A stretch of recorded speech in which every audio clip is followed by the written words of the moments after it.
Welcome to our channel. Today we how to withdraw logs and results from AWS Athena queries, quick tutorial step by step clearly. To withdraw logs and results from AWS Athena queries, start by logging into your AWS Management Console. Navigate to the Athena service under the Analytics section. In the Athena dashboard, select the query history located on the left sidebar. Locate the query you want to withdraw results from. Click on the query ID to view the execution details.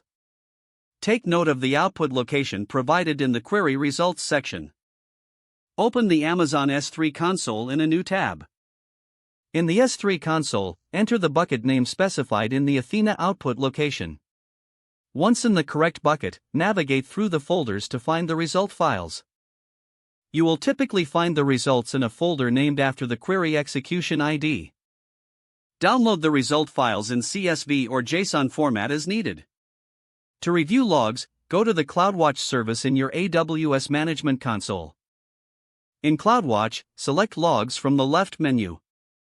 Locate the log group related to Athena queries, usually named AWS/Athena. Click on the log group to view the logs. Inspect the logs for any specific query execution details or error messages.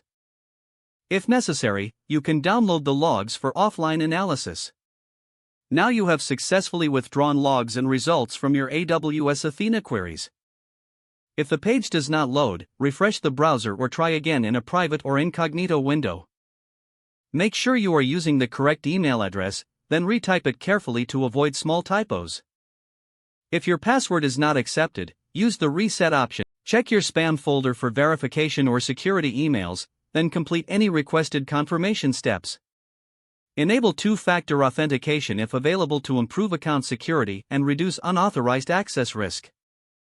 After signing in, review your profile details so your contact information and settings are accurate and current. If you see an error message, note it down and try again after restarting your device and internet connection. Log out when you finish, especially on shared devices, to keep your account and payment information secure. If the page does not load, refresh the browser or try again in a private or incognito window. Make sure you are using the correct email address, then retype it carefully to avoid small typos. Don't forget to like this video and subscribe to our channel for more step-by-step tech guides.